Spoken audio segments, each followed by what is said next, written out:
I'm sometimes asked, and I think I even wrote it somewhere, what is the most effective spiritual practice in daily life? Or if I only had one spiritual practice, what would it be? What would be the most highly recommended spiritual practice? And I would say, observe your breath. That would, if you spend a lot of time that in your spare moments and so on, that would bring about an enormous influx of presence into your life. And so that's quite simple. Another thing that happens as you follow the breath with your attention, your attention moves out of the mind into the body, and as the breath enters the body, you also become aware almost inevitably of the inner energy field of the body. I hope that, well, I don't hope anything, but it would be great if, as I talk about this, you could feel what it is that I'm talking about. So if I'm talking about, verify in this moment what it is that I'm talking about. When I talk about follow your breath, then follow your breath. You can still listen and be aware of your breathing at the same time. It's quite pleasant. And then you can sense as the breath moves in, there's also a sense of aliveness in your body, hard to describe. You feel that the body is alive. It may start with the area here because that's where the breath moves. And if you follow the breath with your attention may move a little deeper than the actual breath. It may move into the abdomen. So you become aware of an energy field down here.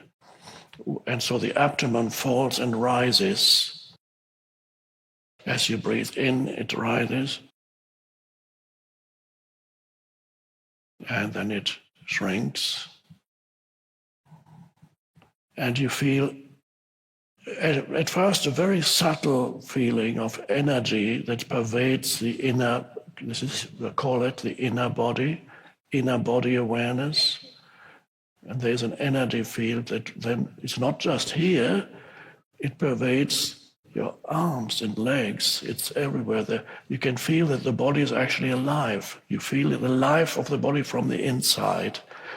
So what is that? It is the animating presence in the body. It is that the organizing principle that in a miraculous way keeps the body alive every moment, coordinating countless highly complicated functions of the body, with all the organs, with the chemical laboratories, the unbelievable complexity. There's an intelligence behind it that temporarily organizes the molecules and atoms in that way. You are not doing it, it's happening. So you connect with that intelligence, it becomes conscious, and you feel then you're not only aware of your breathing, you're also aware of the entire inner body. And it's not really the body, it's something that's beyond the body.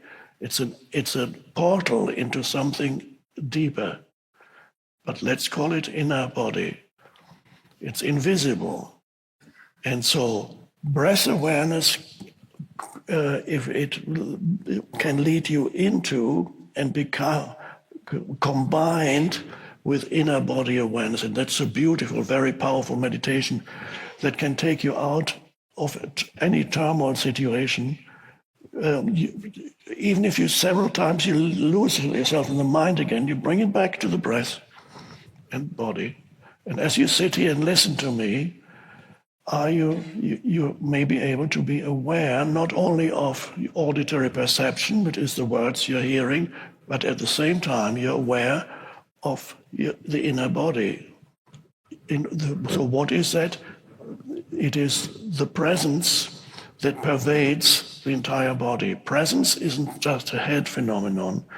Presence is experienced with the entire body, and then after a while, as it becomes more deeper and more intense, presence, you begin to feel also that you are surrounded by a presence. And that's a strange thing.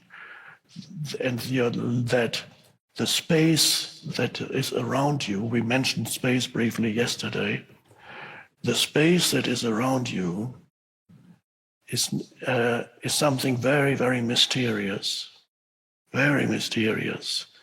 And you can sense that this is a mystical thing I'm saying. No, you don't need to believe it. You can sense that space that's all around you is there. There's something to it that you cannot define. It's not just nothing.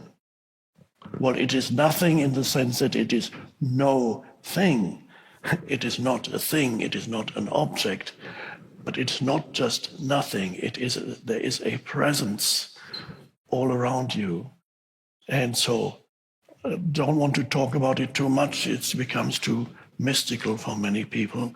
But I'm suggesting this as to experience, first of all, the aliveness of the inner, the presence that pervades the inner body, that is the inner body. And then you can sense that the world around you also is becoming more alive, and especially the space around you. There is an alive presence in which you live that surrounds you. And that presence is both within and without. And when you sit in your room or here now, you sense this invisible presence all around you.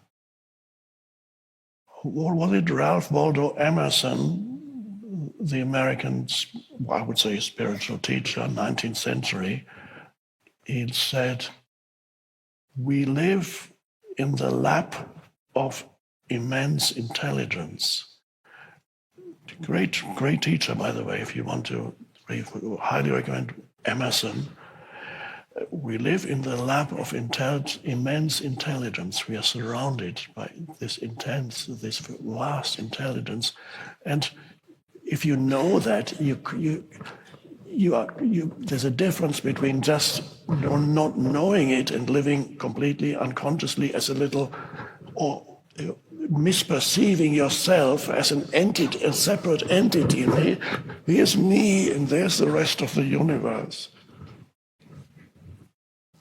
No, you don't end here. You are extended into the vastness of the universe in this dimension of space. So, because there's outer space and there's inner space. And first you become aware of that inner space when thinking subsides. You become aware of that spaciousness within. Consciousness without the content of consciousness, just the space. You could describe it, it's like a room, and you remove all the objects in the room, and all that remains is the space. That is the equivalent of when you come to a cessation of thinking, but you're not falling asleep at all. To stop thinking here means to rise above thinking. We are not talking about falling below thinking. Falling below thinking, you do that every night when you go to sleep. Or when you're suffering from serious jet lag, you begin to fall below thinking.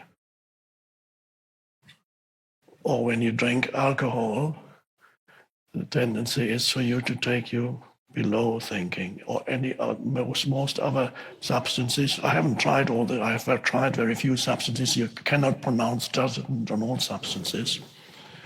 But some substances take you below thinking. It can be very comfortable for a while. At least you're not being tortured by your mind for a while. And so you puff away. Ah, so good, feels so good. What are your problems? I don't remember what my problems are. and it's also funny.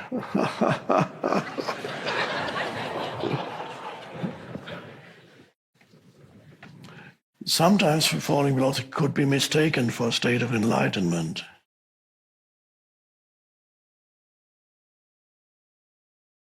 But then, this is not the way we are going. We're not regressing, although there is a desire in every human being to become free of the self, an unconscious desire in every human being to become free of the self, what the Buddha calls the self, the egoic entity, the problem-making, heavy personality, that heaviness.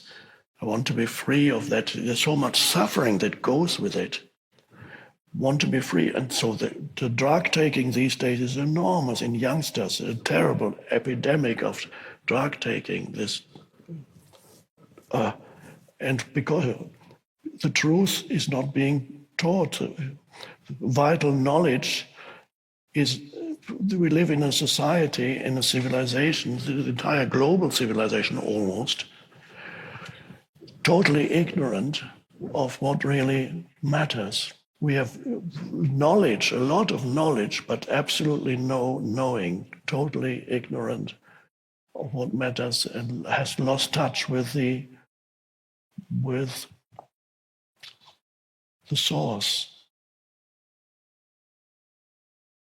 God, if you like. If you don't, as always, people misunderstand what that is. So, presence within and without.